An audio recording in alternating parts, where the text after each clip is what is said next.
Welcome to the Elite Podcast Network, home of the #1 independent wrestling coverage, available on iTunes, Stitcher, Blog Talk Radio, and wherever you get your podcasts from. Follow us on Twitter at Elite Podcast Net and join the revolution now.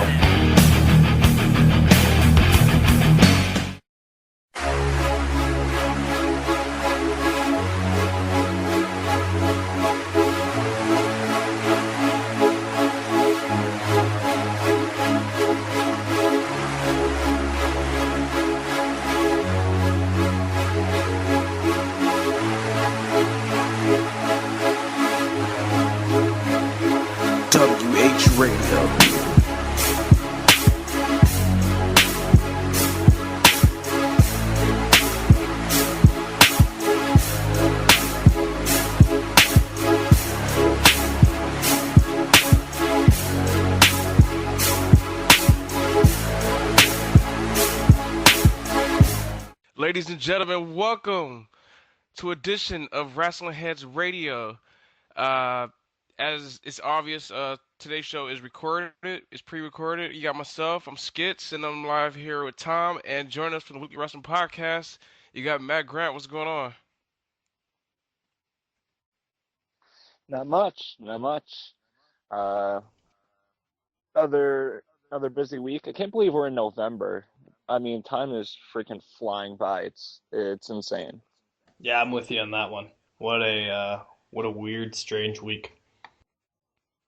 Yeah, shit. Like, we're literally about to be towards the end of the year where, we have our WH Top 100, and I believe, Matt, you do something with the Indie Power Ranking, right? Yes, I did. No, I'm talking about like you guys do like a top 100 type of thing, right? Yeah, we're doing it again this year. Yeah, so it's crazy because we got to get our like shit straight, like on who we think is the best wrestler of the year, who's the top 10 guys, the top 20. You know, it's a lot of thinking to do. Like, and we're literally like almost at the end of the year. It's crazy. Lot to talk about. Lot of news has been going on today here in professional wrestling. I know usually on our second show of the week, we usually talk more independence and, stuff that's going on in Japan and whatnot. But I had to start off with some huge breaking WWE news. WWE Heavyweight Champ Seth Rollins was reported injured. But I read that PW Insider, they put up an update saying that it may not be that serious. He might have to tape it up, and he'll like still work through it, through the injury, through the tour. I know there's a video out there right now. I know Matt, me and you was talking about it earlier. Tell me your thoughts on this whole injury. Do you think Seth is good? You think the WWE is gonna put their trust in Seth and with this small injury, and hopefully it's not that major? I'm really worried for the health of Seth Rollins on this one. The video made it look really bad. Now, is it that bad? I don't know, but the video made it look like he fucked up his leg, and if that's the case, here's my scenario. You have Sheamus cash in his briefcase backstage to enforce the anytime, anywhere cash-in thing, and then you have Sheamus and Roman at fucking Survivor Series for the title. Is what I would do if that's the case. What about you, Tom? I'm pretty sure you've heard the news, right? Yeah, I heard about it, and with injuries, being reported, unless it's from WWE straight, it's always hit or miss. It could be correct or it could be false. So hopefully it's maybe something not that serious, but we really don't know until we hear something definitely. Where's Ryan's wrestling sheet post, man? I'm waiting on this one. Yeah, shout out to Ryan, by the way. It's funny because, like, I'm like really hoping that Seth is really not out. Like, I'm hoping PW Insider is right, because sometimes they're also right too. So let's see what happens. They say he might work through the tour, and But I guess there's he's no gonna MRI get. been done yet, so you kind of gotta wait Yeah, till that yeah. I was about determines to say anything. that. I was about to say that he's gonna be looked at also. So we'll see what happens with that. Uh, more news. In the indie scene, PWG. Pro Wrestling Guerrilla today, they actually announced the official dates of their next show. PWG All Star Weekend returns. This is PWG All Star Weekend 11, folks. So all those PWG fans have been going since day one. This is the 11th anniversary. It's gonna be on December 11th and December 12th. I was waiting like a dog at the laptop, like please announce some folks are gonna be participating in All Star Weekend. And also, more news to that, Lucha Underground also has a show, I believe, on the 12th. And me and Matt was talking earlier. I still believe more folks will be, for trying to go to the PWG first over Lucha Underground. Your thoughts on this time? Like, who would you choose if you were in California and you had to choose PWG or Lucha Underground? Which show are you going to that day? Oh man, that that's a tough choice. Because both environments are insane. One's obviously going to be taped, for TV, so there's going to be a little bit more restrictions on what happens. Um, and PWG, of course, we know it's just the guys go out there and go all out 100%. Um, but I would still kind of go PWG just because of that more kind of relaxed environment. You're not worrying about how they time the show and what's going on with television. It's kind of like they just go out there and do their own thing. But it's very interesting that they're deciding to do it on the same day. Is it do they do Lucha Underground tapings during the day, and then They usually do. They usually do. yeah, so Lucha Underground tapings during the day, and then head on over to the Legion Hall in Reseda and go to PWG at night. It's definitely, I mean, like I said, we know there's a working relationship between the two companies from what we saw at Battle of Los Angeles this year. So who knows? Who knows who could show up either night of All Star Weekend. I know, um, for All Star Weekends, usually PWG tries to bring in talents maybe not going to be booked on some of Maybe the other maybe shows. we can get Phoenix and those guys to show back up. Maybe do double duty. Yeah, yeah, that's what I'm thinking. And because it is a 2-day event, they usually do try and go all out, as opposed to some of the 1-day shows. But yeah, it's definitely interesting. PWG definitely took a big break, almost 3 months, 3 full months, uh, before running their next show.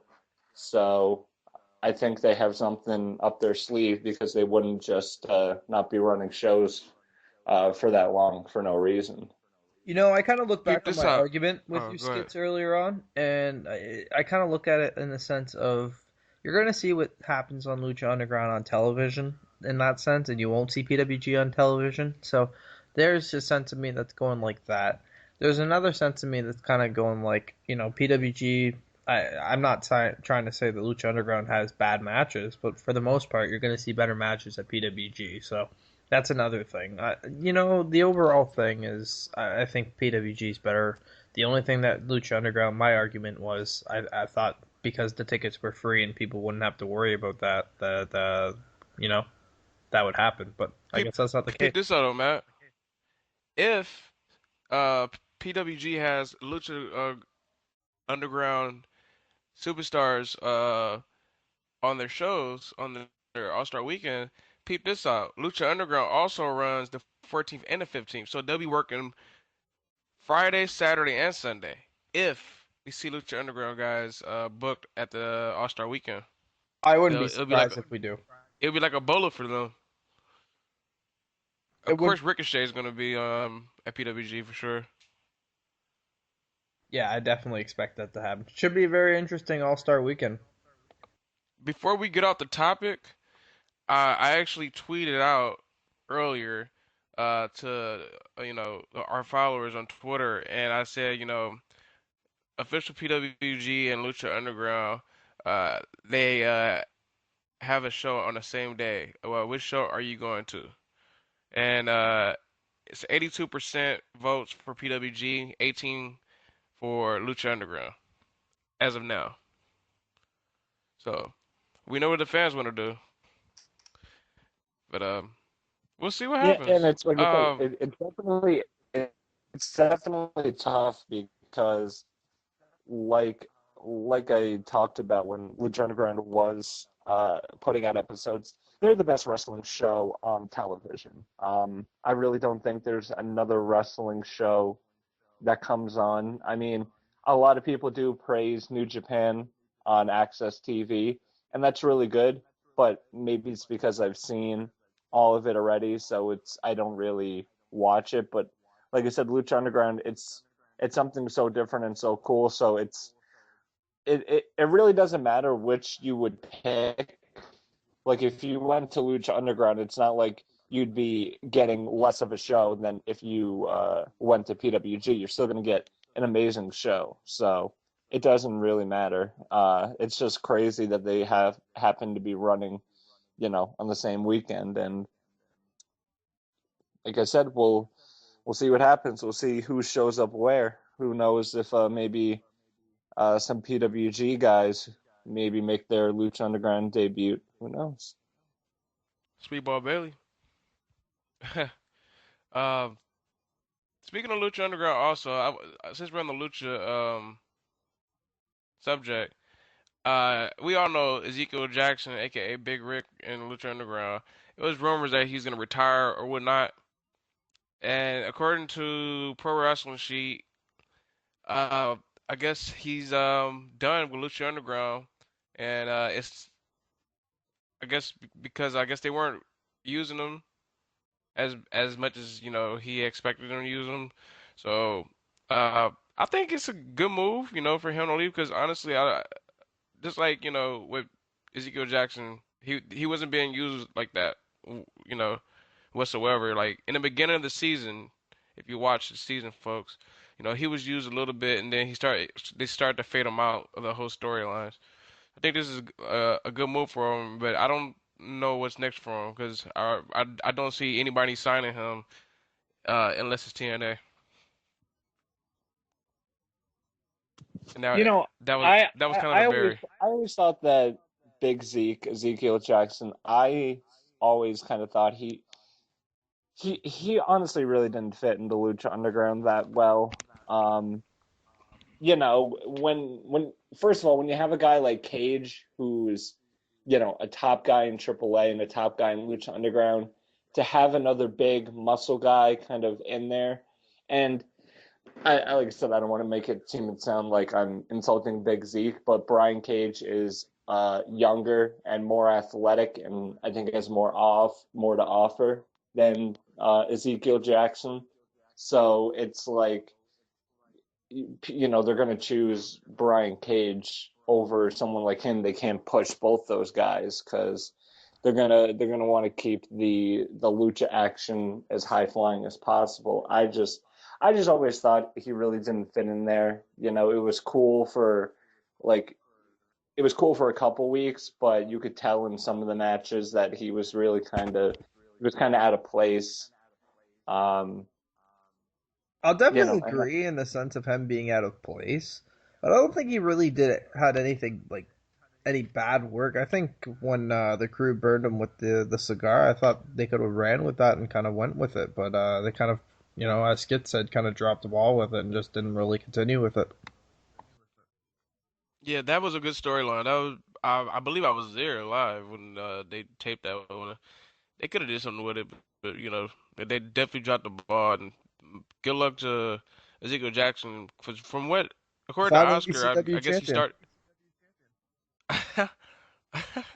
According to Oscar, he's starting his own promotion, his own indie promotion out here in SoCal. I don't know if it's a good time for him to do it out here with with all these other SoCal promotions. I don't know. Is Oscar even considered a source? He doesn't even own a cell phone right now. Wow. Knowing Oscar, he's probably gonna try to come back at you with some shit. Probably some dick You know how roast he is. joke. Wow. Um, I have one more news to share. Thoughts from you guys, Lucha Underground news. Prince Puma wants to talk. Should he talk or should he not talk? I think they should keep the mystique of Prince Puma, of him being the silent type. I think eventually you have to do it, but I think you can still keep him silent for a while. It's only been one season, so I think you could still keep him quiet for a little bit of, like I said, eventually you're gonna have to do it. Um, but I think you try and stick it out as long as possible. What I do you don't think, know. Matt? I'm kind of for it, man. It was kind of weird having Conan do all the talking and whatnot last season, so I'm kind of for him at least getting a little bit of mic time. I'm not saying cut fucking Paul Heyman type promos every week, but man, like give him a little bit of mic time. I don't even think Conan needs to be around on their show. To be honest with you, that's just me. I'm with you, man. I was getting kind of annoyed of it all the time. I don't know. But we'll see what happens. Uh, but we'll definitely see what happens with that. Let's move it on. Evolve. WWE on Live returns November 6th, this Friday. Evolve 51. And Evolve 52 on Saturday.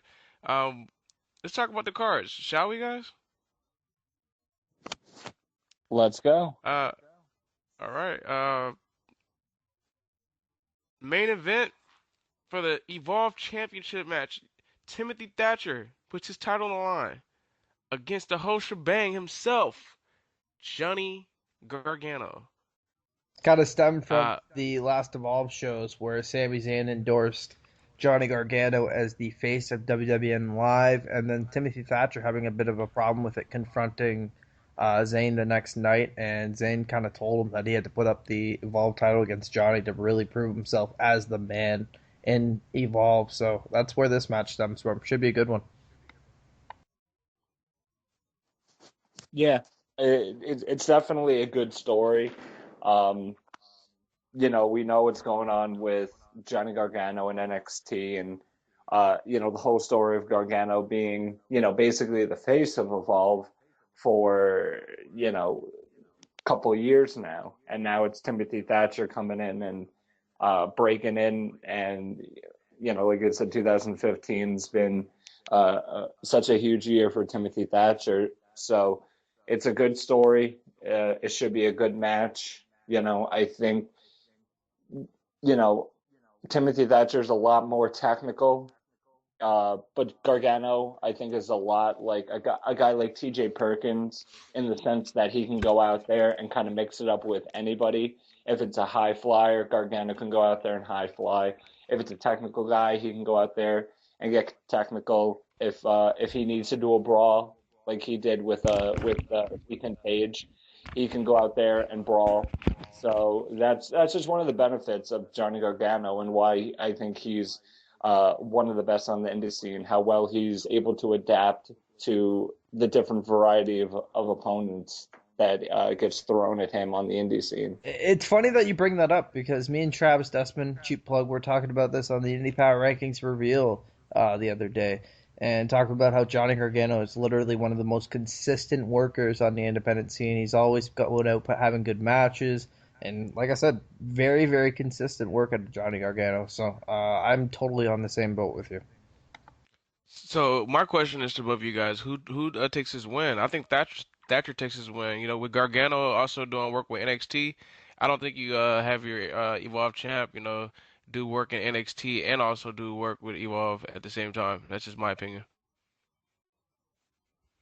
Well, I also think it has more to do with how they're going to make Timothy Thatcher look. I think they're going to make him, look like a really strong champion. He hasn't been champ that long.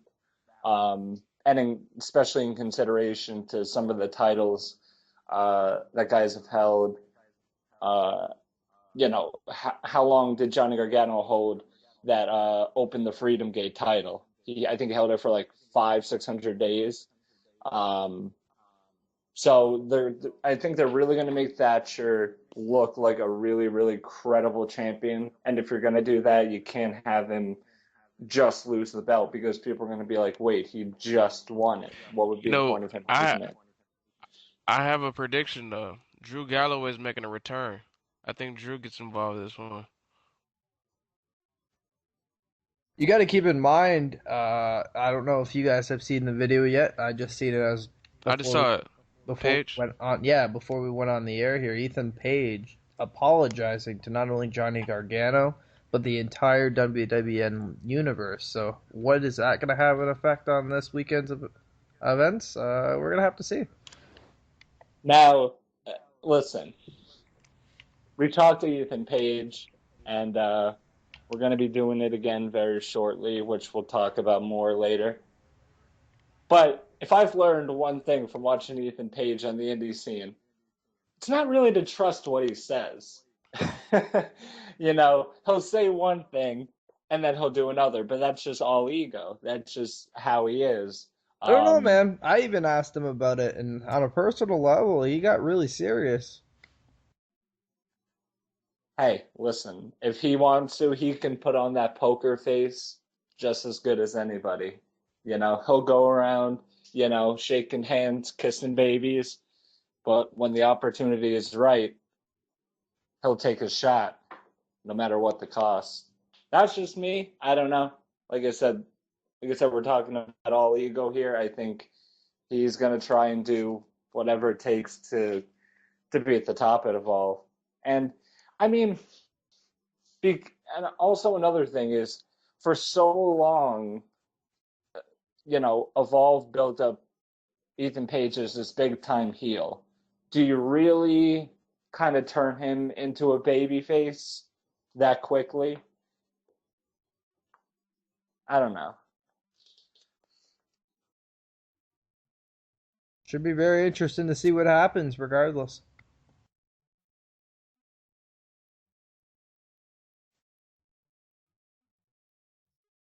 Gets?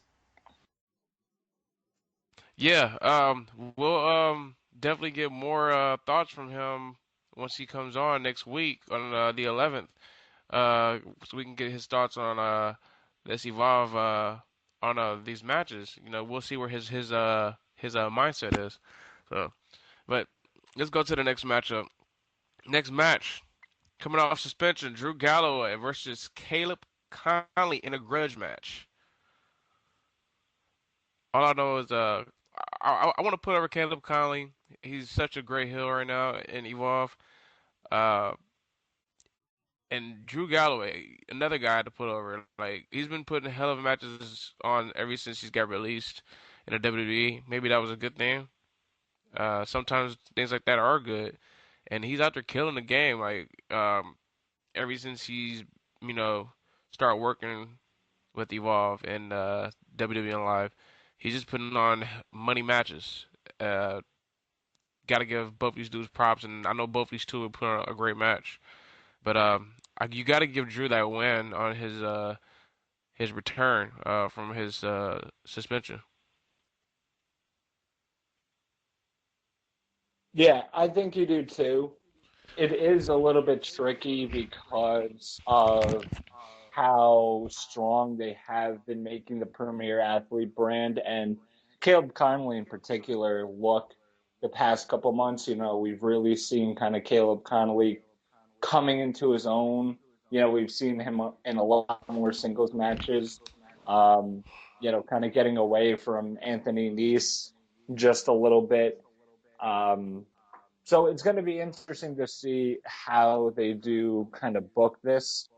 Like I said, I think it's going to be a very competitive matchup. I think even if Caleb Connolly does come up on the losing end, he's still going to come out of this looking like a legitimate contender in Evolve. So should be good.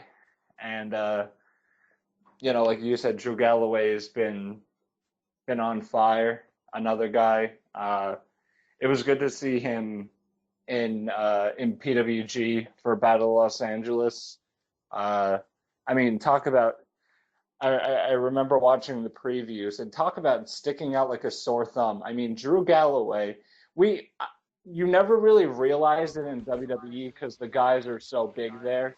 But Drew Galloway is massive. He is a monster, but nobody really realizes Dude is huge for sure. Yeah, but nobody realizes it because everyone in WWE is 6'4", 6'5". So, and when you look on TV, you're like, oh, he kind of looks like he would be like 6 foot, 200 pounds. No, you put him against Mike Bailey, and Mike Bailey was just kind of cowering in fear for a little bit because the guy's a monster. But it really is good to see Drew Galloway, doing so much.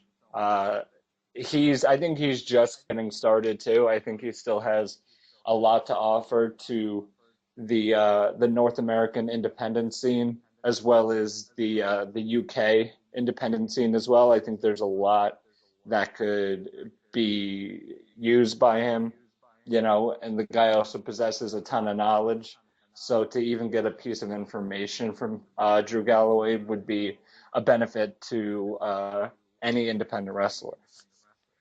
I'm going to put over Drew Galloway in one of our Brian's Indie Power Rankings for one since he's the number one this week. He had a good week. Drew Galloway has been tearing up the independent wrestling scene for quite some time.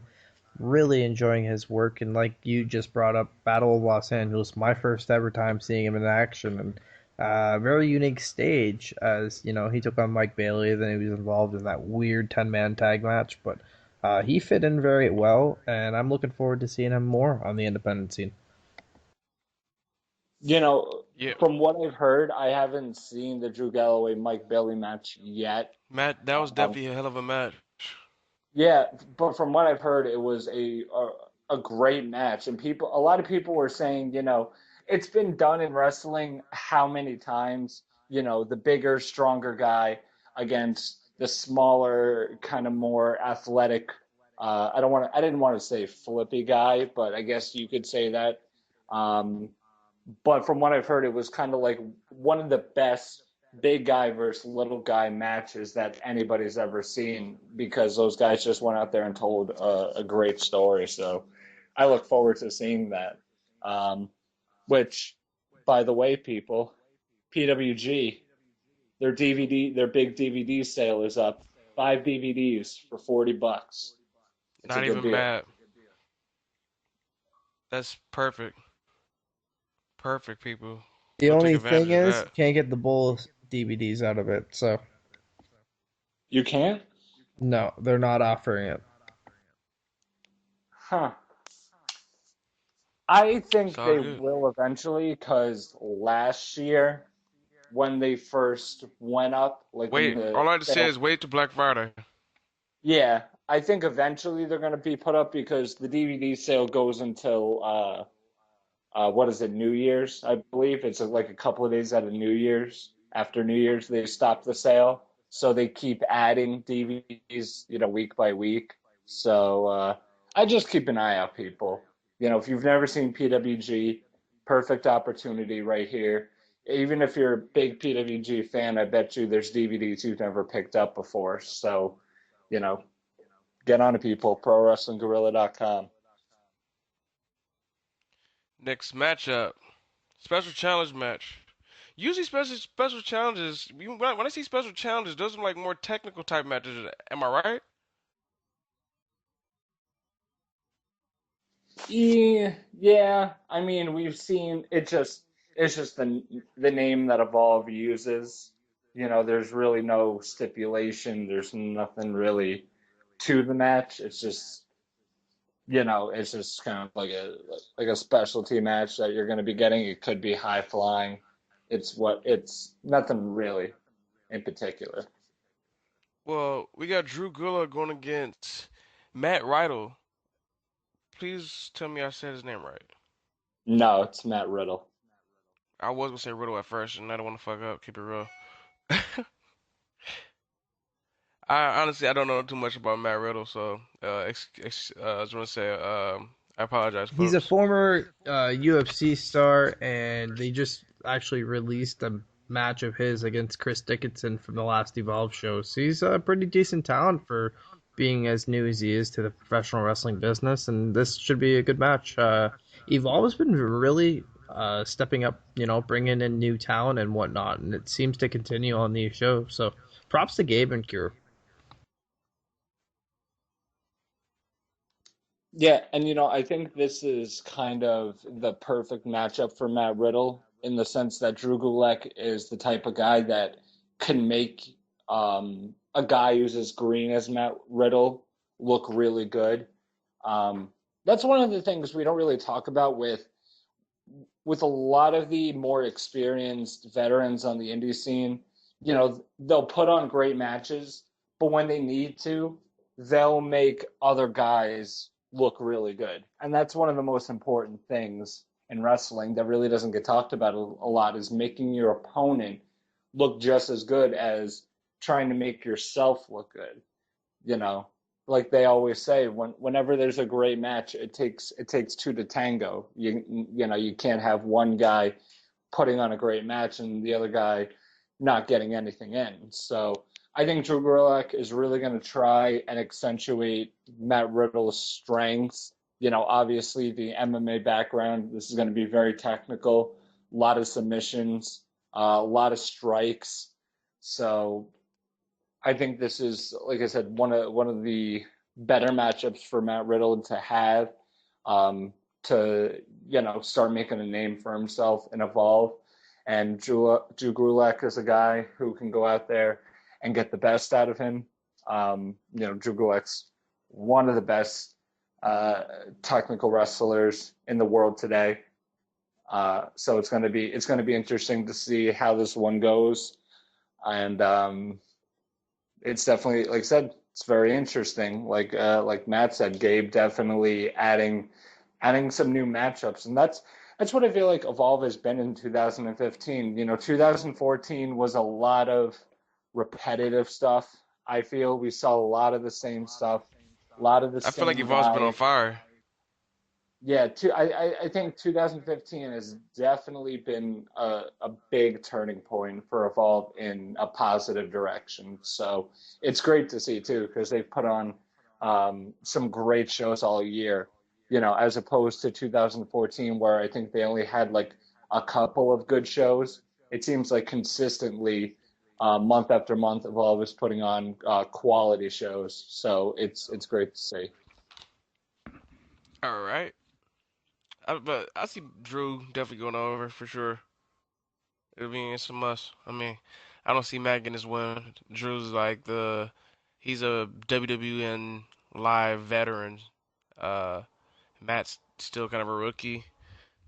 So definitely have Drew go over. Yeah, that's expected from me. Maybe they have an upset, but I doubt it. They've been building this storyline with Gulak, Perkins, and Tracy Williams as well, so I don't know if that's going to take into effect at all this weekend.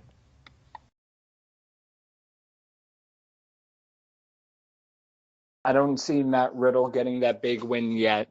I think it's like I said, I think it's more about just kind of building up Matt Riddle at first, and then putting him against somebody and getting a upset victory or something. But like I said, I think it's just about uh, improving Matt Riddle and getting him used to the WWN live audience. Yeah, definitely. Um, Another special challenge match. We got TJ Perkins going against Anthony Nese. TJ, Definitely getting that WWE Live love ever since I want to say WrestleMania weekend early this year. He's been like working with them consistently and definitely been putting on great matches. And I don't know. Do I see TJ winning this one or not? I don't know. Maybe if you want to get for some reason, I would like to see Caleb Conley and TJ have a feud. I would like to see Caleb get involved with this, uh, and maybe kind of help Tony out. Yeah, I think you could go that route, or you could also, because, here and there we've kind of seen tension between Anthony Nese and Caleb Conley. I don't think there's going to be a split up of the Premier Athlete brand anytime soon, but you definitely kind of see some tension within those two guys from time to time at certain points. Um, you could go either way. You could have Anthony Nese beat TJ Perkins, but then Caleb Connolly, losing to Drew Galloway. So that just adds more tension. Um, but, just like I talked about before, TJ Perkins, one of the guys on the indie scene, one of the veterans that can go out there and kind of match styles with anybody, no matter who it is. If he needs to get technical, he'll get technical. If he needs to do some high flying, he'll do some high flying. I'm sure we'll see that in this matchup. And just like I said just before, TJ Perkins is another guy I think that gets the best out of guys that he can possibly get. He's going to play on Anthony Nese's strengths and kind of try and hide his weaknesses.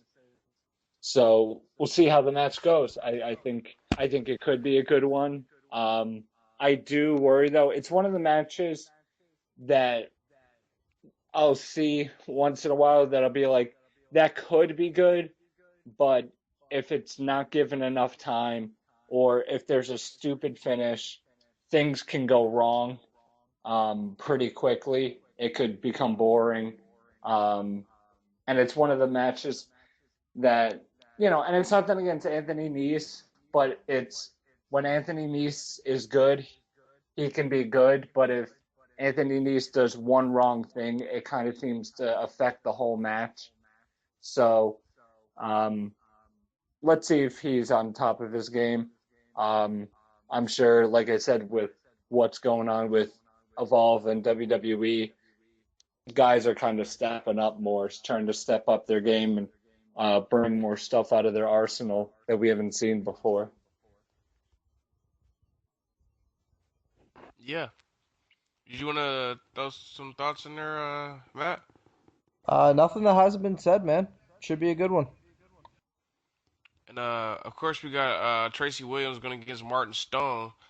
That's going to be a pure wrestling clinic. Uh, that's the title of the match. So uh, honestly, I'm not really too familiar with both guys. So I'm just looking forward to see what both these guys can bring to the table because I hear a lot of good stuff about Tracy Williams. We see Martin Stone in NXT every now and then. I haven't seen him actually do something besides get beat, So Yeah, Tracy Williams is a guy that I feel like in 2015, he kind of just like exploded out of nowhere. He's still fairly new to the business, but it seemed like 2015 was really his kind of his breakout year. In AIW and Beyond Wrestling, he put on uh, a couple of really, really good matches that I think elevated him to a point where people are now kind of seeing him start to become one of the big guys on the indie scene. He's still, I think, got a way to go to get to that top level, but you see him rising really fast. So this should be good. Him and Martin Stone, I'm sure, are going to go in there and put on a great clinic. Like I said, it's going to be technical, a lot of submission based offense, lot of counters that we see in these kind of what we see in Zack Sabre Jr. matches, kind of creative counters, but it should be good. And these Evolve shows are fucking stacked, eh? Yeah, and like I mentioned before, they really seem to also just be mixing it up instead of going with the obvious matches, because there's certain matches that companies can do that other companies have done before that's already kind of an established good matchup. You can put it on there and be like, okay, these guys have faced before. We know it's going to be a good match. People will watch it and say it's good, but they're really experimenting and getting different guys in there with each other and kind of mixing it up. And I think like that's one of the big things that's led to Evolve having such a good year is just getting these different guys in there with each other and mixing things up and creating a good variety to these shows. Yeah, man. And I'm gonna let Matt do the honors for the last match, for the bonus match. I believe it's Ethan Page against Peter Casa. Yep. I heard a lot of good Yeah, things about Peter Casa coming out of the last Evolve shows. I actually just got a hold of them, so I'm gonna check them out. But I'm looking forward to this one and looking forward to this whole new attitude of Ethan Page and if it lasts. Yeah, yeah, we'll I see. heard the same thing. I heard some great things about Peter Casa coming out of Evolve 49 and Evolve 50, the New York shows, which I heard were another two great shows. And when we were talking leading up into those two shows, we were talking about Peter Casa, and we weren't really too familiar with him. And I remember us talking that Peter Casa really needed to kind of step up and make a name for himself. And I think he did that because he's got people talking. You look at all the different reviews off of the various websites that have reviewed the show, and very positive things to be said about Peter Casa. So it's going to be interesting to see him going against Ethan Page. And like Matt said, the whole story of what Ethan Page is going to be in Evolve is a big question. We saw him posting it on Twitter that he said he's starting from the back of the line again.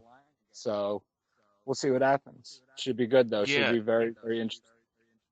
just like you guys said about Peter Casa, I'm looking forward to see what this guy's about.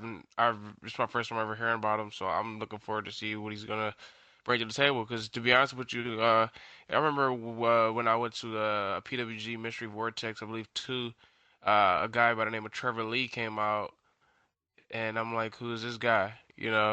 And now I'm a big fan of his. So let's see what happens with Peter, and maybe I'll become a big Peter fan too. So, but And night two.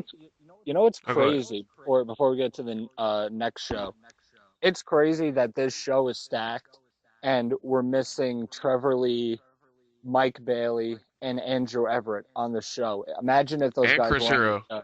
And Chris Hero. I And mean, it's now more with guys. and now with Biff Busick being gone, he's not going to be there anymore. Um, it's going to be really interesting to see who steps No up. more Roddy, since Roddy's now got the exclusive deal.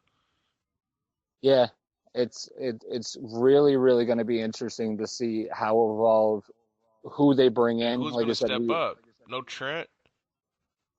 yeah. And one of the big things that's being talked about, I know me and Matt talked about it on Monday, the possibility of Michael Elgin going into Evolve, I think would be big. I think that would be such a big stepping stone for Evolve, and I think it would be something really, really good for Michael Elgin. Um, What if Mike so, Elgin gets that call to Florida? Because I think he really wants to go to Florida. I think that's his main goal. well, I think a lot of people realize that, and we'll have to wait and see. But like I said, But what also perfect? going, I was gonna say with the partnership with WWE and WWE Live, maybe this is a good way to, you know, get the Yeah, kind of WWE's get on the radar. guys' attention. Yeah. Yeah, so But we'll have to see. It definitely, like I said, no Trevor Lee, no Mike Bailey, and of course Andrew Everett being injured. Which do we? I know we talked a little bit about it when he first initially got injured. Did he say anything about how long he's going to be out for? I haven't seen nothing new. That's the last time I seen the news about his ACL. Matt, you haven't seen anything, have you? No, I haven't. Well, hopefully it's not too bad because, like I said, I think Andrew Everett was going to get a pretty good push in the fall, but we'll hope for the best. And he was getting pushes just about everywhere. But remember I was talking about Caleb Conley getting involved in that TJ Tony Nese match? I think it's a great way because they actually face each other the next night. So you basically have Caleb get involved the first night when TJ's going against Anthony Nese to distract him, just to build up for the next night. Um, and it's crazy because I didn't know that they're booked for the weekend, and they are. So this is awesome because these two, I can see these guys gelling very well together. And just want to mention SoCal Val is at ringside. Yeah, it's very interesting. Like I said, with the possible tension of the Premier Athlete brand, there's different things you could do. You could have Tony Nese lose to TJ Perkins out of all 51, and then the next night have Caleb Connolly win and kind of maybe kind of scold Anthony Nese and say, I beat TJ Perkins and you didn't. What's up? Or you could flip it around and have Tony Nese beat TJ Perkins and have Caleb Connolly lose to TJ Perkins. It could be possible 2 losses in a row for Caleb Connolly. So, couple of scenarios that could very well come out of these 2 Evolve shows this weekend. So, definitely something to keep an eye out for.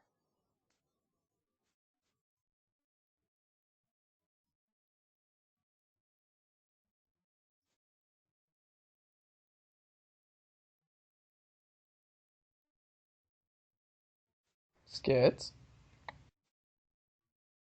I'm over here talking on mute like an idiot. Like I was saying, like Matt, did you want to comment on the Caleb Conley TJ match? Again, nothing hasn't been said. I'm a big fan of what Caleb's been doing all year. TJP has kind of reinvented himself, so good to see both men kind of facing off against one another. Should be a fun match. Also, you got Tracy Williams going against Matt Riddle.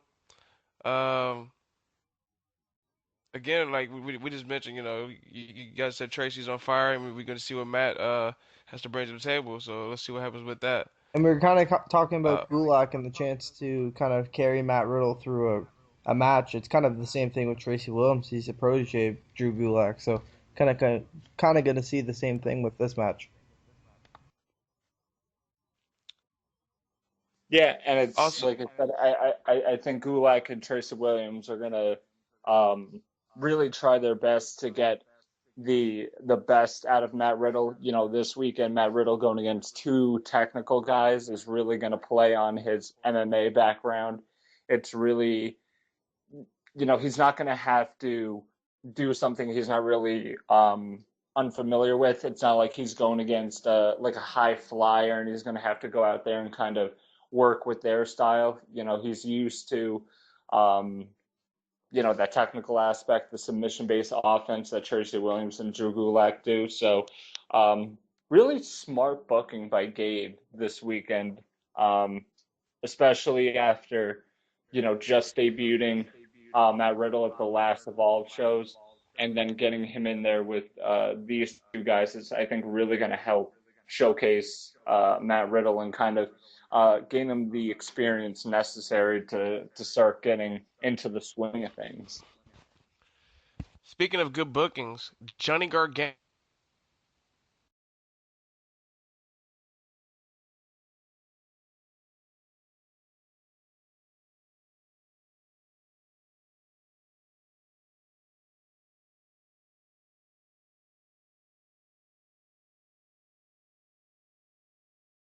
Hello? I heard Skits talking, and then he cut out.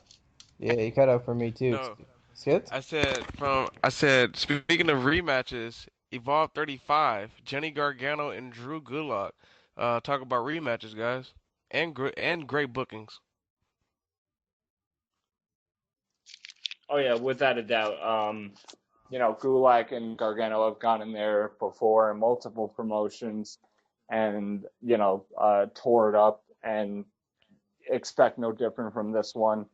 These guys are gonna go out there. They know each other very well, and go out there and see, uh, who's really the best. And a lot of this is also going to depend on, what happens.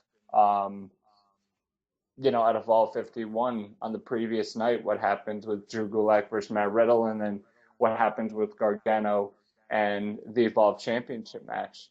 So very interesting, but should be really good as well. I expect, like I said, these guys to really go out there and showcase to people who have never seen Evolve before. I think Evolve's getting a lot of new audiences with this whole WWE thing, and what a perfect match to put on this show. Then two guys who are familiar with each other. I was gonna say two dudes that represent the Evolve brand like no other.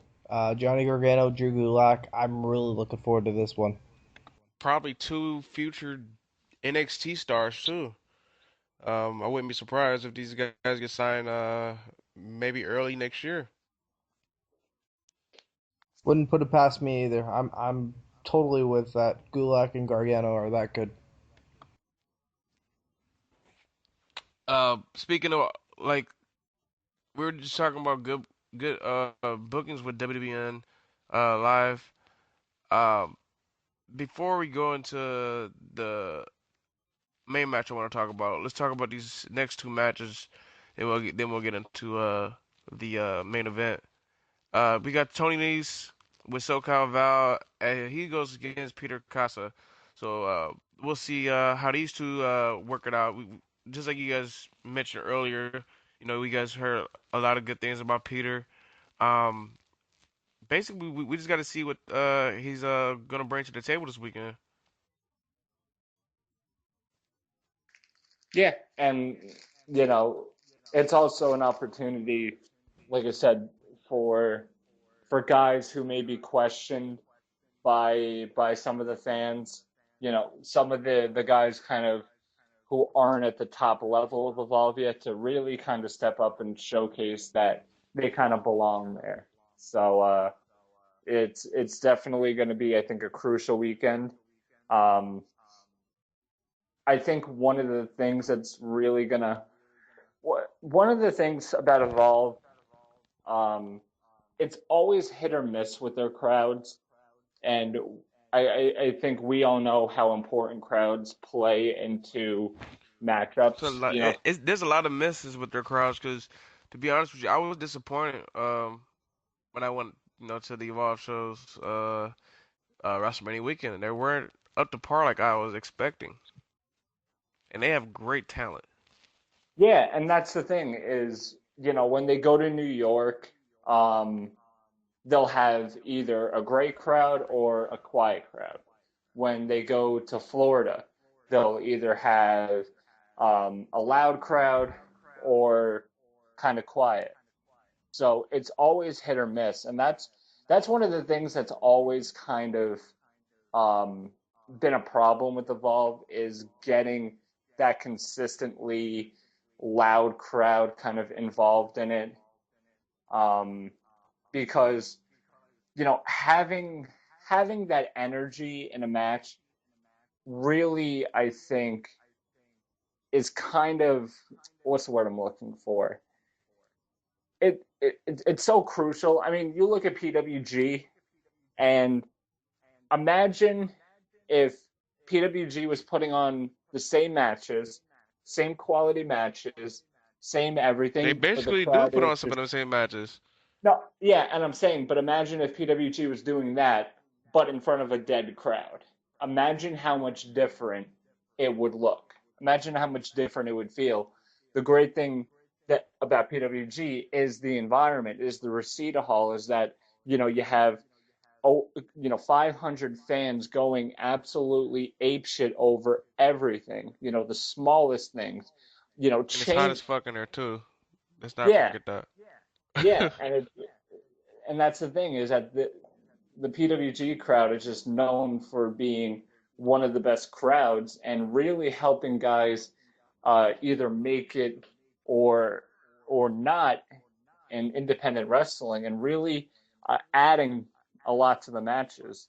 So, like I said, it's one of the things I think Evolve is still kind of figuring out. Hopefully, Florida, the people turn out and are loud and are going crazy.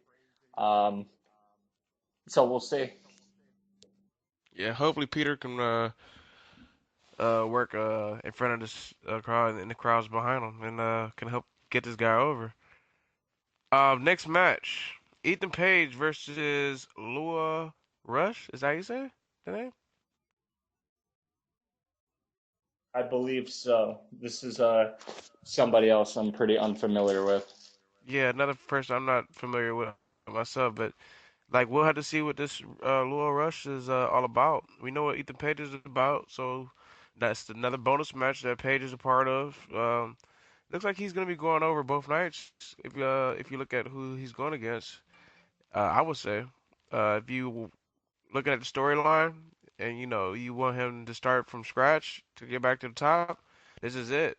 And you gotta have him, get be dominant and evolve because I think it's time for Paige to be in that main event scene. He's done well, at a short time at Evolve. Yeah, I think this weekend's the perfect weekend to really bring Ethan Page, uh, kind of tell the story of him going back to the top again. Uh, and it's against two new guys in Evolve, so perfect opportunity for them to kind of step up and Ethan Page to really get back to where he was before. And like I said, it's just waiting on the story of Ethan Page and what's going to happen with him going forward.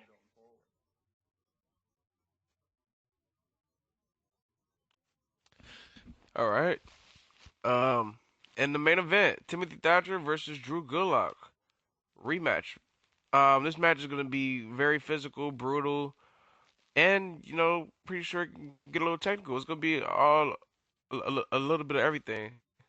So I'm expecting definitely a 5-star match with these guys.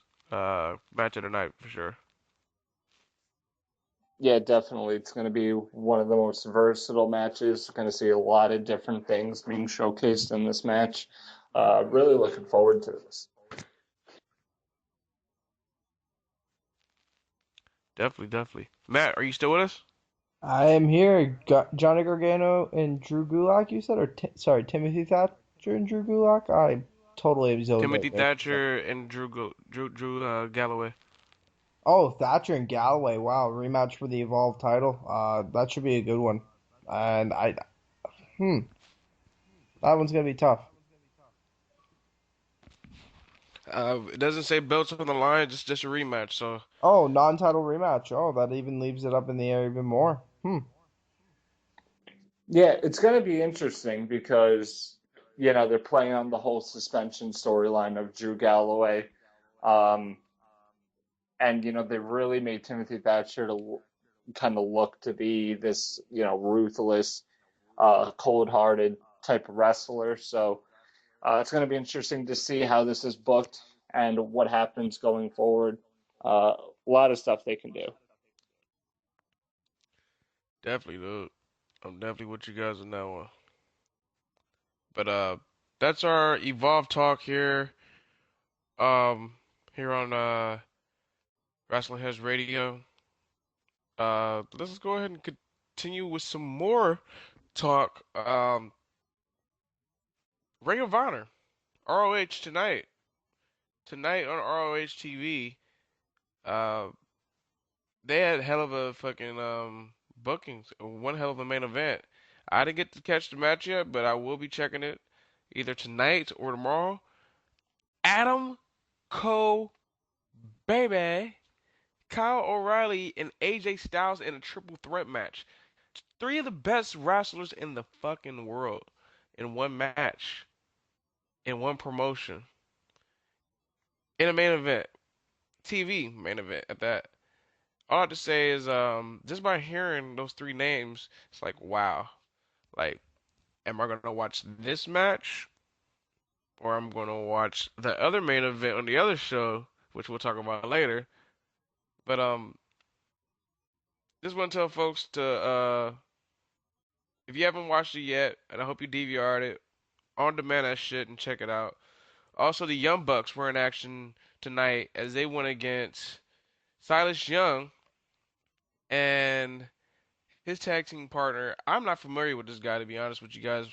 I'm not sure if you guys are familiar with him by any chance. But he kind of reminds me of somebody I've seen before. Uh, his name is BCB. Beer City Bruiser. I've Yeah, never heard of him till now. yeah. Beer City Bruiser. He appears on a lot of the Ring of Honor live events in the Midwest, like Milwaukee, when they go to Chicago Ridge.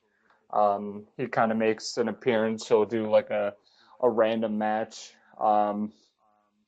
I mean, if I'm being honest here, there's really nothing too special about the guy. I think he's just kind of plain. That's just my opinion, though. Yeah. Well, just letting all of our Ring of Honor fans know, check that match out, folks. Check the show out. I'm pretty sure that main event's got people going ballistic and nuts. Uh, but let's talk about NXT. Their main event tonight is the official night where Samoa Joe turned heel. So if you haven't watched it yet, I'm sorry for spoiling you, but tonight Samoa Joe turned heel in the main event, which was I almost said One Nation, but Apollo Crews went against Finn Balor. Main event for the NXT title. For those that forgot, Apollo Crews won a battle royal to get a title shot, and they had the match this week. Um, I'm pretty sure those two did well. Those two guys are two of the best wrestlers in the world for sure. If you look at their stat sheet, their stat sheets definitely looking nice. Uh, Also, making her return, Cameron is actually on NXT tonight going against Asuka. So Girl, we'll see bye. how that. Girl, bye is right. Get off my TV. um, all I know, I saw a GIF of a bar Asuka did on Cameron. That I was like, wow. But Cameron, she definitely sold that well. She's Yeah, looking better than Brie Bella out there. I just put her for Cameron. I mean Uh, that's not saying much, but I love that's Asuka's kind of like role is just beating the shit out of these out of the women in NXT. Like that's so fucking awesome. Is this when Asuka's in a match, someone's gonna get their head kicked in, someone's gonna get an elbow to the face. Um, it's awesome. Asuka's the best. Asuka's the best diva right now. Excuse me, best woman in WWE right now.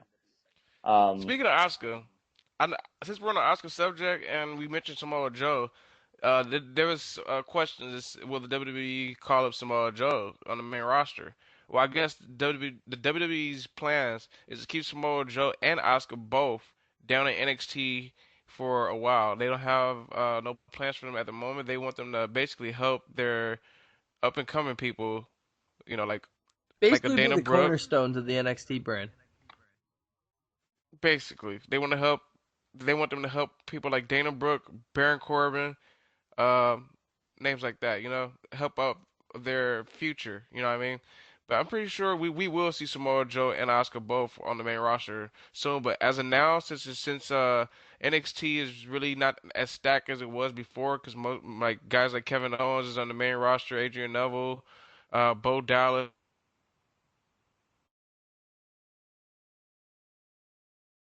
I think you cut out again there, Skids.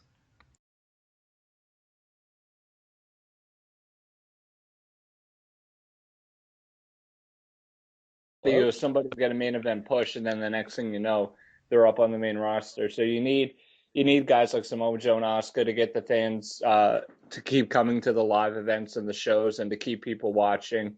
And it's smart stuff, especially with how much they're really building up NXT as a third brand. You can't just keep, bringing guy and girls up, every single month. You got to keep some people down there to help out. I think Bailey's gonna stay down there for a minute too, because she's like one of the main girls too. I mean, I don't think they should rush Bailey yet. Give her a couple more matches, as a champ, and then give her that call up to the main roster. I think she'll be there by, I want to say February, early February, maybe late January. I was going to say around WrestleMania season, you implicate her into the action. Yeah. Around that time, I can agree with that for sure. Let me ask you, did you guys catch the WWE special breaking ground yesterday? I haven't seen it yet. I'm on that All I boat as know, well. all I know is that I saw my boy Biff Busick and Rich Swann both on the episode. They're part of the rookie meeting. Basically, like all the folks that just got signed, they're in a meeting with their trainer. I forgot the guy's name, but he is a well-known wrestler that doesn't wrestle no more. He's the head trainer for the rookies. I saw Biff up in there. I saw Rich Swann in there. What's the girl's name? Allison Kay, right? Yeah, Allison Kay was on there. Allison Kay. I want to say she was part of the rookie. Um, She was uh, sh- she was part of the actual tryout process that they were showing. oh, okay, she was part of the tryout, but in the rookie room where they Athena. have their, yeah, Athena was in there. Athena was in there. She was in the rookie meeting. She was Of actually course, sitting next to Asuka. yeah, Oscar was there. ZZ was in there. I think Josh from Tough Enough was in there. There was a few familiar faces in that rookie meeting, and there's some familiar faces part of the tryout too, like Patrick, uh, also Daria. She was part of that tryout, and just like Matt said, Allison Kay was, and there's another girl. I don't know what her name was, but they had like a little promo set where other wrestlers do promos, and she did this promo that William Regal really liked. I don't know her name, but she looks like a star already from that promo. I just want to see what she could do in the ring. But I really think folks should check it out. And they also showed like a little segment with Dana Brooke. Um, I guess this chick she works out every day. Like literally, she says she wakes up at 5 a.m. in the morning every morning. She doesn't matter if it's raining or sun. She's working out. She's in the gym in the morning and night. So who knows? Dana Brooke could be working out right now. Dana, I love you, boo. Stop it. As you would say yourself, Skits, go sit in the corner. I love Dana Brooke. I'm putting Dana over. I don't care. Know, listen, Dana Brooke is definitely improving. I don't know, but there's still something about her face that makes me want Asuka to just kick the shit out of it more. There's just something about it. I don't know, man. I got a thing for Dana right now. I got a thing for Dana. I don't know. She's like the blonde Silesia Sparks. Doesn't work for me. I got a thing for Dana Brooke. It's that's Well, just me, but don't be dissing Silesia Sparks. Hashtag free Celise. Hashtag free Celise. enough about Dana Brooke. Um, what else do we have? For those SmackDown lovers, USA Network, they will premiere uh SmackDown live. It will debut January 7th, so folks, put that in your calendars.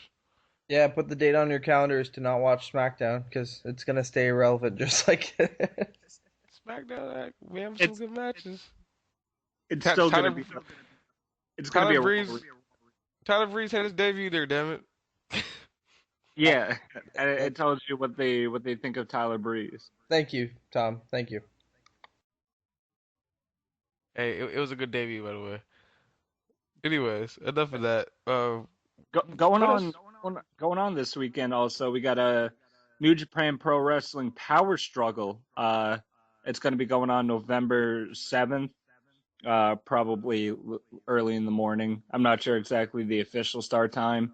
It could be anywhere from 3 to 5 a.m. Eastern. So keep up to date on Twitter for the official start time. But this is really the last big show before Wrestle Kingdom going on January 4th. On the show, got a couple of interesting matchups going on.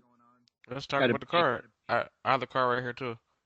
Yeah, so starting off, we got a big 8-man tag. We got all the young lions teaming up together. We got David Finlay, Jay White, Sho Tanaka, and Yohei Komatsu going against some of the New Japan regulars and Jushin Thunder Liger, Mascara Dorada, Ryusuke Taguchi, and Tiger Mask. So whole thing is going to be about all those young guys you just named are definitely going to be stars in New Japan Pro Wrestling.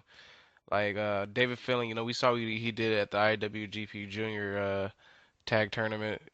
Jay White, he's been having awesome opening matches, and you got to give up for Tanaka and Kamusta Kamatsu. Kamasu. Yeah, Excuse me, people. Yeah, I definitely agree with that. David Finlay and Jay White, I think, really have shown what they could do. They got a lot of shine at the G1, kind of being on the undercard matches. So they're definitely getting their licks in, and Sho Tanaka and Yohei Komatsu are also doing very good as well. So we'll see what happens as well. Another multi-man tag match. We got Captain New Japan, Togi Makabe, and Juice Robinson, formerly known as CJ Parker in NXT, going against members of the Bullet Club, Cody Hall, Doc Gallows, and Tama Tonga. I'm kind of over. I'm kind of over the Bullet Club. I don't know. Can I be over the fucking club already? This should be all right. I think Tama Tonga has a lot to offer. I think he can do better than a lot of these multi-man tag matches he gets put in. But we'll see. And like I said, they're going to probably try and showcase Cody Hall a little bit, maybe a little bit of Juice Robinson, but we'll see what happens. Very interesting one-on-one match. We got Hiroki Goto going against Evil, who's formerly known as Takaki Watanabe over here in Ring of Honor, and a couple other promotions here in North America. So, it's crazy. I'm over here on Wikipedia looking at the card, right? And I clicked on it, like, who the hell is this? And it just said his name. Yeah, that's gonna be a good match. Yeah, and it's going to be really interesting considering, Watanabe debuting, and being gone for a couple of years from New Japan. We kind of talked about Watanabe coming over here to North America and getting some experience, and if that was going to pay off. He's got a new look. So going against Goto, we'll see how he does. Before you say the next match, I just want to say, Matt, you're gonna go nuts. I don't care if it's in Japanese or not. Watch this fucking match. Tell them the match, please. Yeah, so big 8-man junior tag match. We got Time Splitters, Alex Shelley and Kushida teaming up with Red Dragon, Bobby Fish, and Kyle O'Reilly, going against members of the Bullet Club, Kenny Omega, the Young Bucks, and Chase Owens. This should be wild. I have two thoughts on this match. Number one, Alex Shelley's alive. He's still mad at Alex Shelley for leaving Smash like that. Yeah, he did us dirty. But number two, Chase Owens, man. I can't say enough good things about that dude. Props to him on being a part of New Japan roster. Yeah. He's been definitely holding down in New Japan for a while. Before he joined the Bullet Club, you know, dude was always putting on good matches. I just thought a lot of folks didn't, recognize him. But now he's in the Bullet Club, I feel like he's getting more recognition. Yeah, I definitely agree with you there. It's been a long time coming for sure. Yeah, so this should be, like I said, a crazy multi-man junior tag match. Can't wait to see what they do here. Speaking of junior tag matches, we got the finals of the 2015 Super Junior Tag Team Tournament. Matt Sydal and Ricochet going against Roppongi Vice. This should It's be funny. really good. It's funny. Before we talk about the match, it's funny that I haven't seen no matches in the tournament, and I just got spoiled by looking at this card. But it's all good. I'll tell you this. If you can, go back to this past Sunday's show. The two primary matches that you have to look at was Red Dragon versus Roppongi Vice and Matt Sydal and Ricochet versus the Young Bucks. Really, really both had great matches, but they were both different. Like a lot of the junior tag matches you'll see in the United States and even in New Japan are the same. Not on that show. They were completely different. So those guys went out there and did great. And this should be a really good match. It's like I said, it's good to see Matt Sydal and Ricochet now being booked a little bit more consistently in New Japan. I hope it continues, and RPG Vice is doing really good as well. So really looking forward to this. Another tag team match. In case you didn't realize, I'm not a fan with this one. I'm definitely not a fan of this match. But go ahead. In case you haven't noticed, people, New Japan does book a lot of tag team matches. So Teddy Long would be proud. We got the Bullet Club. We got the Bullet Club, AJ Styles and Bad Luck Fale taking on members of Chaos and Toriano and Yoshihashi. This should be okay. There's going to be some comedy in here with Toriano. I always I don't mind Toriano matches. I've seen so many of them that I know what to expect. The guy's funny. He's going to rip the turnbuckle off and bring in the chair and do some funny antics. It's a good break. But a big question is, what's going to be next for AJ Styles? It's not going to be getting a title shot at Wrestle Kingdom. I want to talk about AJ Styles as soon as we're done with this. I got some news on him, but let's finish this card because I read some news, some stuff about AJ that probably is very talkable. We could talk about. Yeah. So the last three matches I feel like are really this what match the is gonna be show is good. about. This should be main event right here. Yeah. So besides Matt Sydal and Ricochet going against RPG Vice, these three matches are going to be what are going to draw people into the show. We got a tag team match. We got Hiroshi Tanahashi and Katsuyori Shibata going against Okada and Sakuraba. This is not the one I was talking about. This is not the one I was talking about, people. When I said this should be the main event, but go ahead. I'll get the last two matches, but so Tanahashi and Shibata teaming up, definitely. For those that don't know, Tanahashi and Shibata have a lot of history inside and outside the ring. When Shibata left New Japan over a decade ago to go do MMA, Tanahashi was one of the guys who was very, very critical of Shibata. And when he came back, he's still kind of critical of him to this day. So very interesting to see them teaming up here. And then on the other side, you got the IWGP Heavyweight Champ and Sakuraba. Like I said, this is really going to be a match to build up the main event for Wrestle Kingdom 10, which is Tanahashi versus Okada. It's crazy because Sakuraba is 40 6 years old and looking like a young boy out there, looking like one of the young guys out there. Oh, it's And it's crazy, and who knows? We could see Shibata versus Sakuraba at Wrestle we've Kingdom. seen these guys wrestle before, right? Didn't they wrestle before? They, I want to say they wrestled at Wrestle Kingdom 8. Yeah, I'm they did, right? sure. La- Yeah. Last year, didn't they?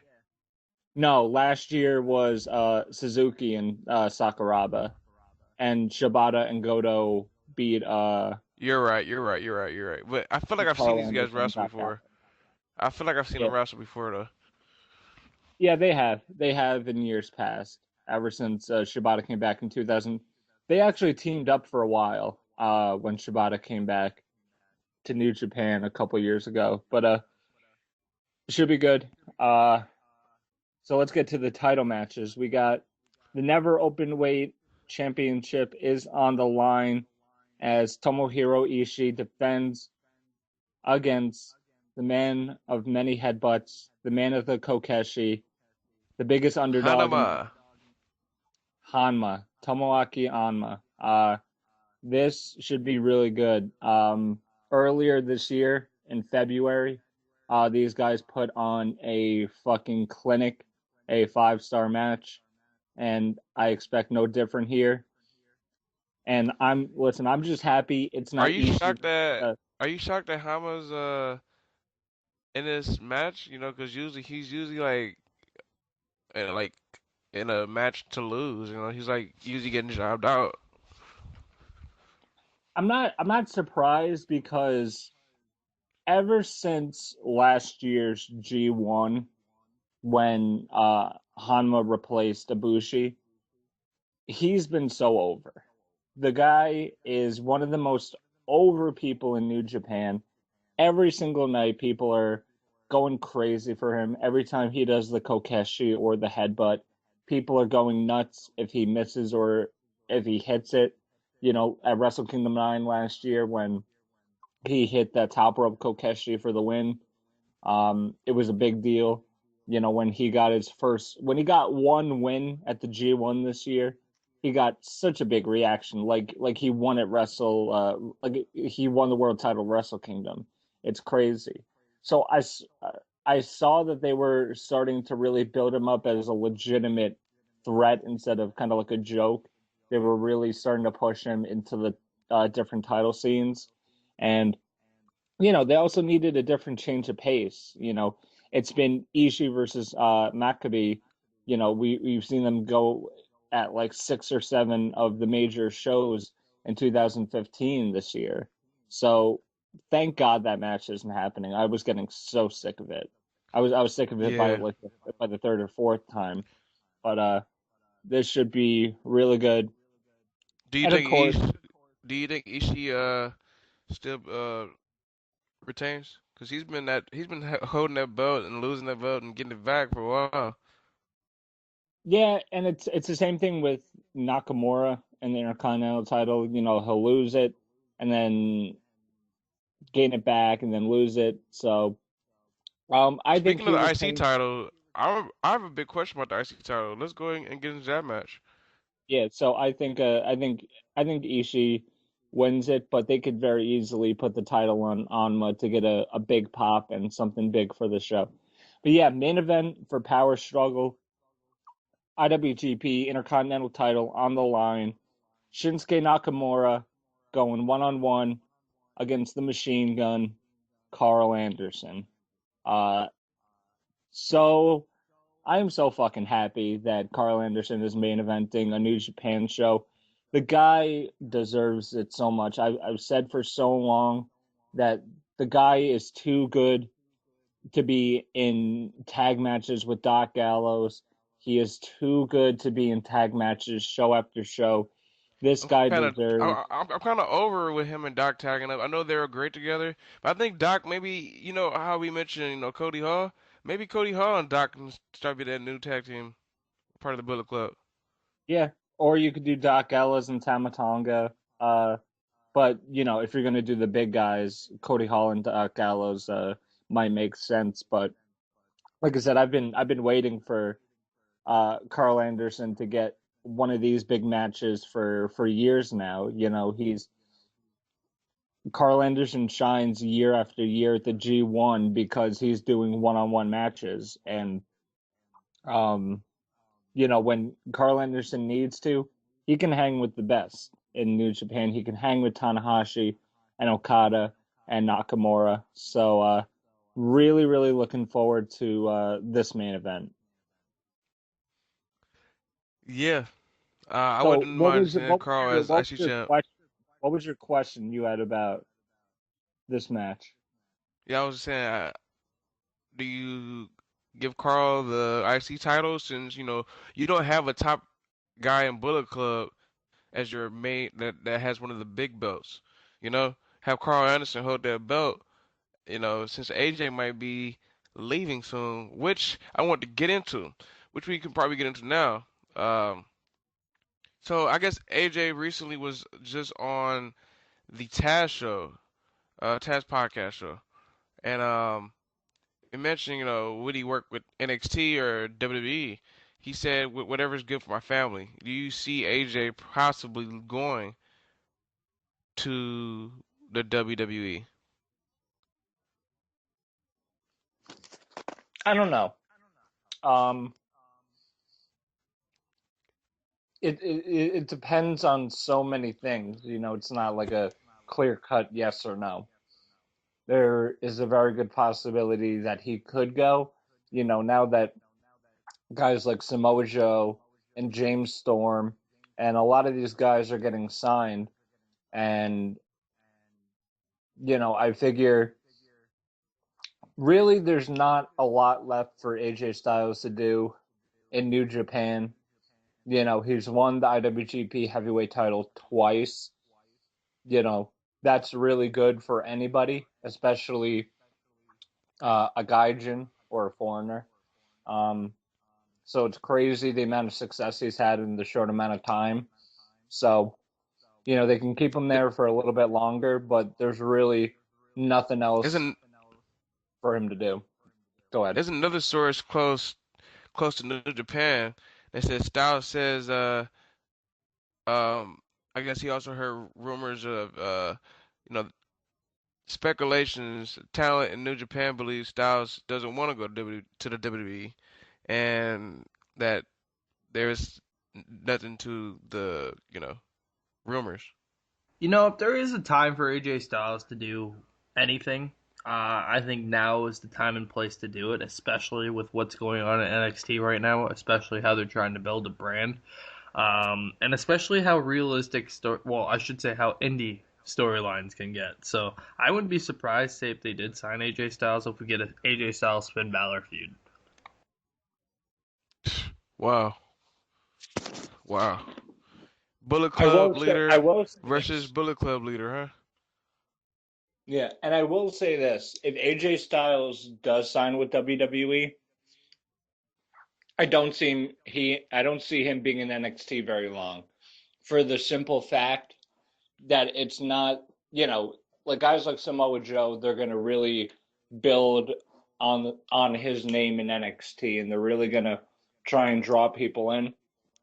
But I think AJ Styles is in NXT if he does go for a couple months, and then he hops on the main roster because they need an AJ Styles on the main roster. They need a consistent guy who can go out there night after night, take some of the load off of like Seth Rollins, and kind of have that workhorse.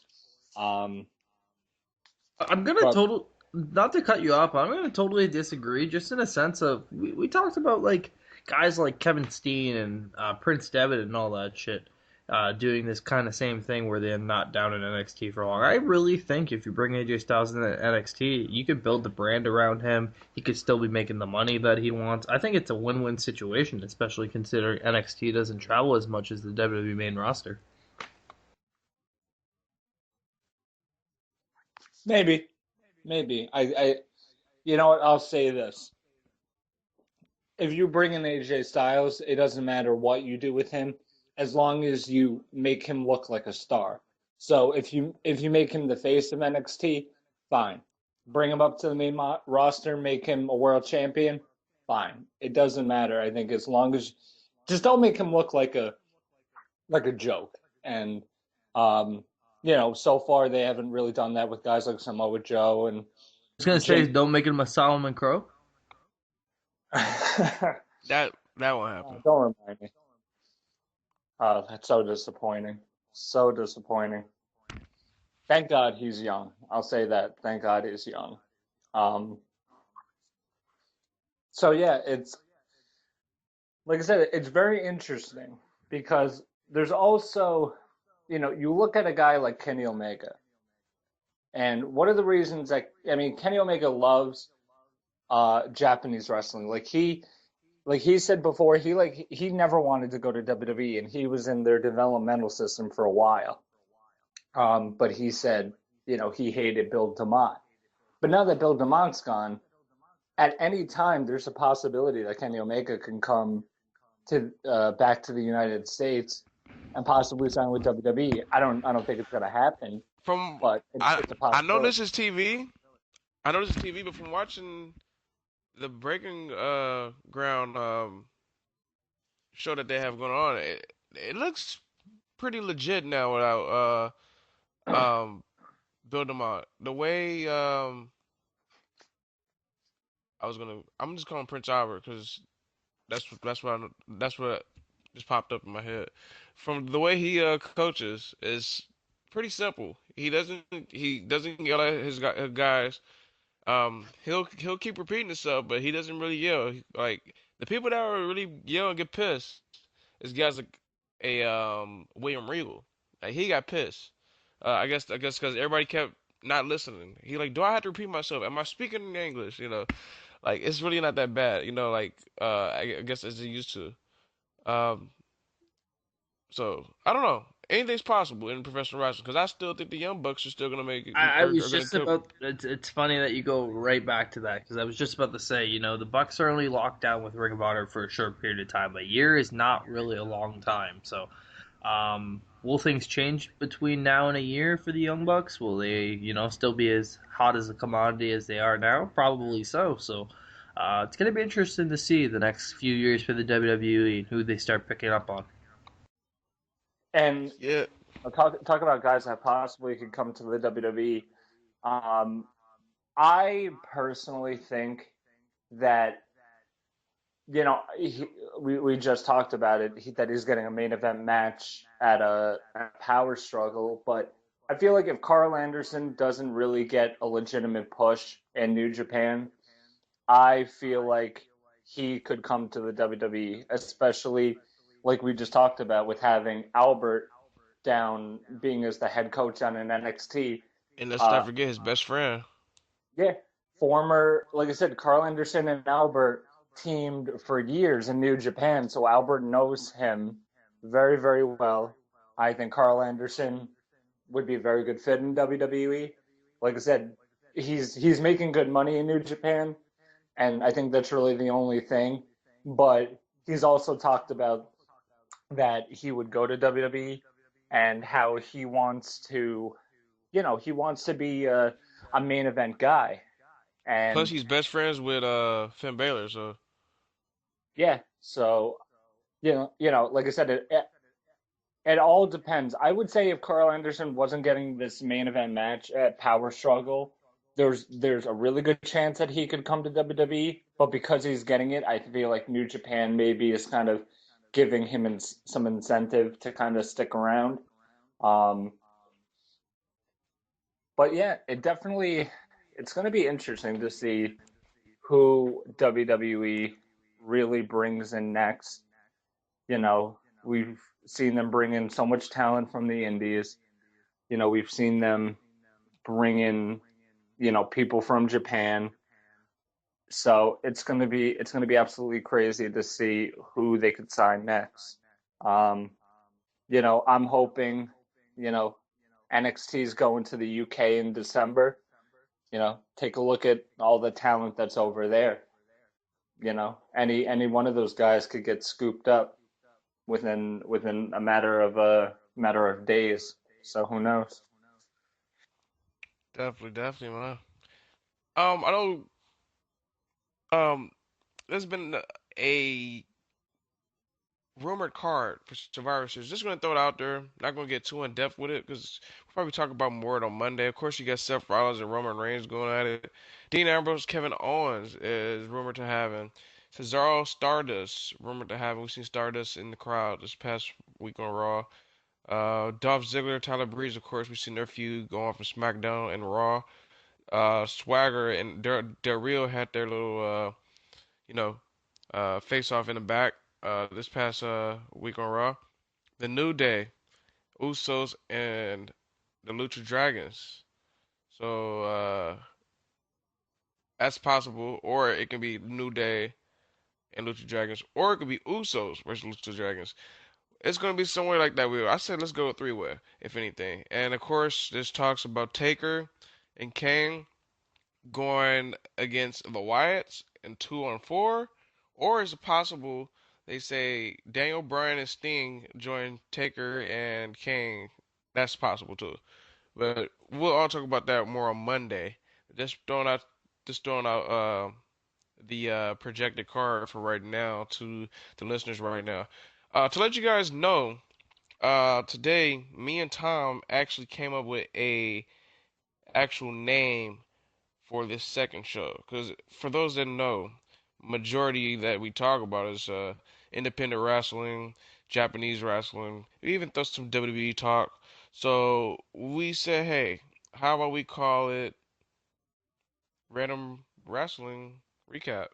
The ran It's gonna be called the Random Wrestling Recap. You know, that's what we're doing. Everything that we basically talked to today is our random talk. I'm pretty sure we all like. I don't have a sheet in front of me. This is all freestyle. This is what we do here on Elite Podcast Network. Like we don't need nothing in front of us. We can just talk anything right now. I can talk about any match right now, and we can literally talk about it. But There, there was one thing I definitely really wanted to get into because it's going to be a big weekend. Matt Grant. I mean, I've talked Smash about New Wrestling. Japan. Yeah, I was going to say we've talked about Evolve. We talked about New Japan. There's a big show going up in the Great White North. Matt, talk about what's going on with Smash Wrestling this weekend.